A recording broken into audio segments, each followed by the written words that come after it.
Здравейте, вие сте с BG Psychology. И тук е мястото, където ще си говорим за всичко от света на психологията и психотерапията. Днешната тема е една много интересна и приятна тема, а именно защо психологията е сред най-желаните специалности.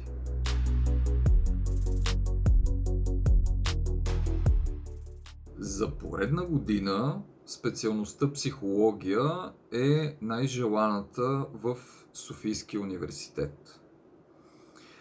Последните 5 години е най-желаната, а последните 10-15 години е винаги на едно от челните места. Това обаче не е характерно само за Софийския университет, то е характерно и за други университети и не е характерно само за България. Тази специалност е сред най-популярните в световен мащаб.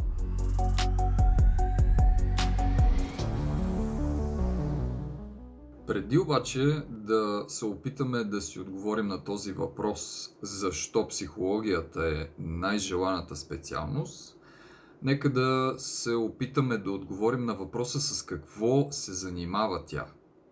Какво всъщност означава психология? Самата дума е съчетание от две думи, психе и логос, и означава наука за душата. Психологията има фокус върху човешките емоции, поведение и мисловният ни процес. Тя се занимава с прилагането на тези разбирания за човека в различни сфери от нашия живот. Детска психология, поведенческа психология, клинична психология, социална психология, организационна психология и много други.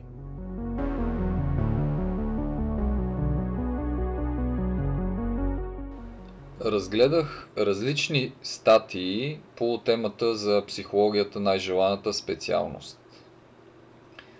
В повечето от тях има предимно данни за броя на кандидатствалите, но няма почти нищо за причините хората да учат психология. Смятам, че ще е интересно обаче да разгледаме коментарите на хората, които са чели тези статии и имат мнение по въпроса за причините, поради които човек може да учи психология.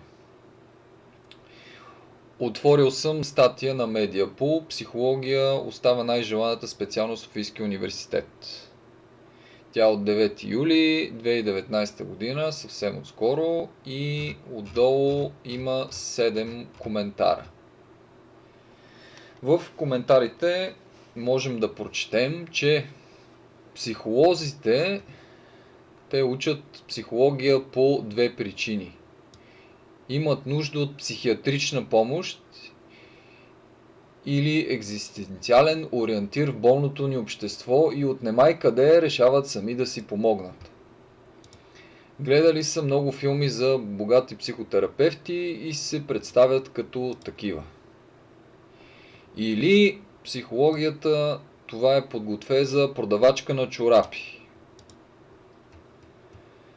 Човек споделя, че е учил в университета 4 години тая психология, за да осъзнае накрая какво безмислие и тъпотия е. Слава Богу, накрая се отказах, казва той. Защо? Ето, отговорът е луди. Тук един човек задава въпрос и сам си отговаря. Някой може ли да обясни защо искат да учат психология? Не може да е само цел. Какво си представят за бъдещето си? Сериозно питам. Надяват се, че ще взимат от богатите, за да ги лекуват от страховете им, както в "Анализирай това ли". Ами то тук сме останали само луди или малумни. Хората виждат перспективен бизнес. толкова много психолози, какво ще ги правим? Аз разгледах и други сайтове и се спрях и на други различни коментари. Ето някои от тях. Доста често срещани са, защото е лесна специалност и не се учи сериозно. Всеки ще я завърши. Тоест това е една възможност за всеки, който желая да завърши просто висше образование, да я запише точно психологията.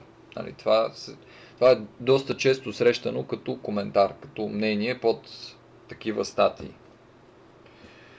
Защото това е модерно сега. Просто мода. И ще отшуми, както отшумява модата. Нали, това също е доста срещан коментар. Модерно е, т.е. на хората по някаква причина им звучи модерно и затова го искат. Може би тук, както в този коментар с филмите и анализира това, анализира и онова и хората се подвеждат. Това им става модерно, защото го дават по телевизията, може би. Но основно коментарите са, че защото е болно или лудо обществото, или че са болни и луди психолозите и търсят да се самолекуват в специалността психология.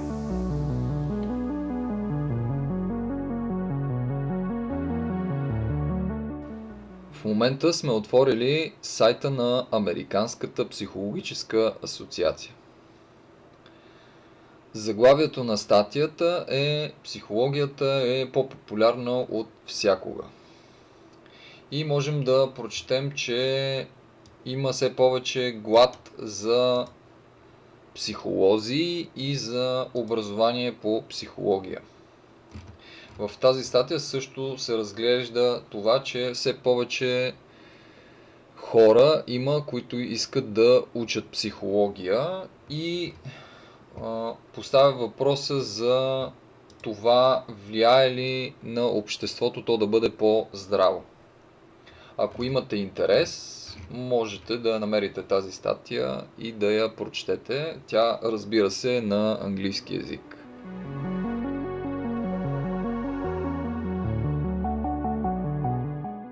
Сега отваряме сайта на БНТ и предаването "Денят започва". В него е поканена доцент Соня Карабельова, за да коментира въпроса защо психологията е най-желаната специалност в Софийския университет за поредна година. В предаването тя споделя, че регулярно правят проучвания за желанието на студентите в Софийския университет. Според тези проучвания се оказва, че около 80% от кандидат-студентите желаят психологията основно защото имат интерес към човешкото поведение. Впоследствие има засилен интерес както към магистратурата, така и към докторантурата по психология. Тоест, причината да кандидатстват в тази специалност не е просто за да завършат и да си вземат висшо. Доцент Карабельова споделя, че статистиката е много малък процент от хората да се отказват от специалността. Изглежда не е чак толкова безмислено и загуба на време. Сега, нека се върнем към коментарите от по-рано. Да кажем, че всички хора в България са болни и че всички хора, които искат да учат психология, са там за да се самолекуват, защото и те са болни и така. Положението е много зле. Приемаме го този коментар, че е така за момент. Това, което можем да си представим е, че всъщност тези хора търсят подкрепа. Те са готови да направят нещо. Те казват, айде, окей, обществото цялото е болно, ние сме всичките болни, обаче търсят някакъв начин, за да се справят с това нещо. Тоест, от цялото това нещо аз не виждам нещо негативно, виждам по-скоро нещо позитивно, нещо, което хората правят за себе си, а може би и за другите. Желанието да лекуваш другите. Не знам. От това обаче, което разгледахме до момента, става ясно, че това с болното общество и болните студенти не е съвсем състоятелно поради редица причини.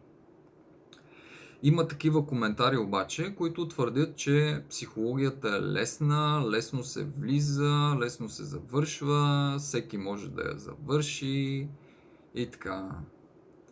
Едва ли не, който никъде другаде не може да влезе, влиза в психологията и те го приемат без проблем. Това е най-лесният вариант.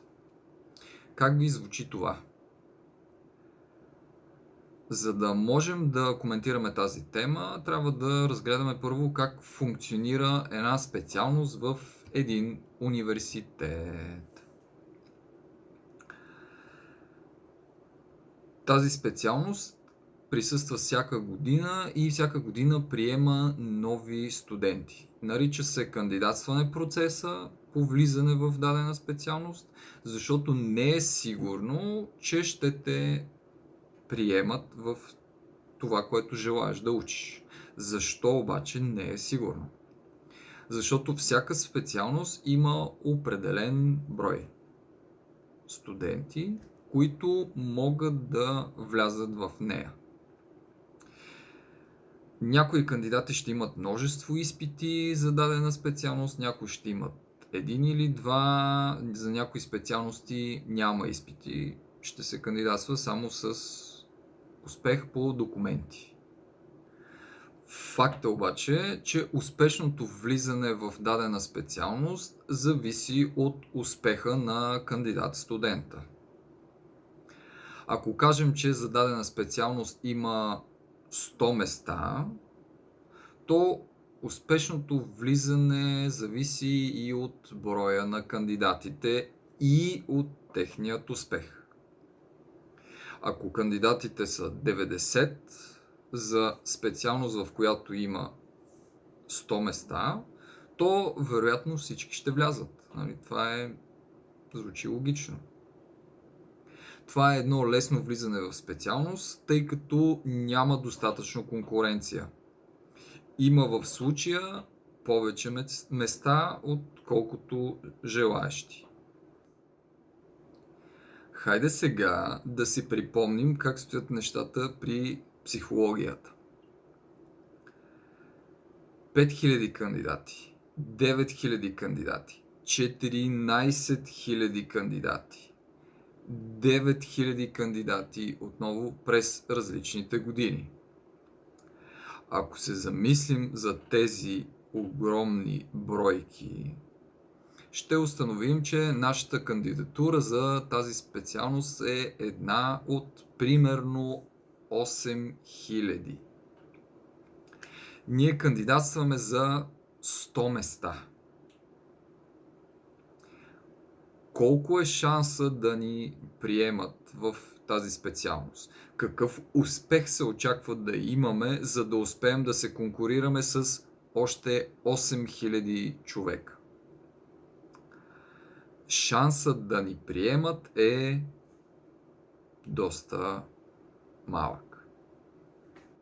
Ако използваме тази логика, оказва се, че колкото повече кандидати има за дадено място, толкова по-трудно ни е на нас да се преборим за него. Оказва се сега, че психологията, щом е най-желаната специалност, става и най-трудната за влизане в специалност. Ще влязат хора, които са силно мотивирани, те са се борили през годините за висок успех, а не просто да се борят за нещо, което не знаят защо го искат. Просто така, просто нещо да вляза. Това от своя страна води до едни кандидати за психолози, които са на много високо ниво. Това прави така, че учебният процес става на все по-високо и по-високо ниво и в по-късен етап на формирането на едни добри специалисти. Хора, чието желание е не само да учат нещо или не само да учат психология, защото е модерна, а за да могат да работят по специалността си един ден. Ако искат да учат нещо лесно, каквото и да е, то те биха кандидатствали нещо друго, една друга специалност, която не е най-желаната и няма да се конкурират с още 8, 10 или 15 хиляди човека за нея. Сега отиваме на сайта Very Well Mind. В него има статия по темата какво прави психологията толкова популярна. Започвам от причина номер 5. В сайта се казва, че психологията може да помогне да подобрим живота на другите хора. Тя е от помагащите професии. Причина номер 4. Има множество възможности за работа с психологията, което е в противовес на коментари от сорта на ще работи като продавачка на чорапи. Причина номер 3. Помага ни да разбираме по-добре другите около нас. Причина номер 2. Психологията ни помага да разберем нас самите. Тя е наука за човека, за човешкото, а ние сме хора. И причина номер 1, на първо място, психологията просто е очарователна и страхотна. Това е. Ако искате по-подробно да разгледате статията, Why is Psychology such a popular major? Можете да откриете на сайта Very Well Mind. Тя естествено на английски език.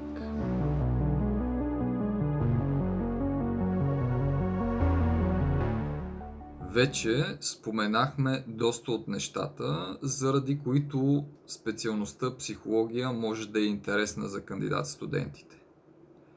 Но има и доста крайно негативни отзиви. Става въпрос конкретно за коментарите, примерно под статиите. Защо обаче е това крайно противоречие? Има един преподавател, който едно от първите неща, които казва на своите студенти е, че психологията предизвиква несъзнавани съпротиви и агресия у хората. Защо този преподавател започва точно с това?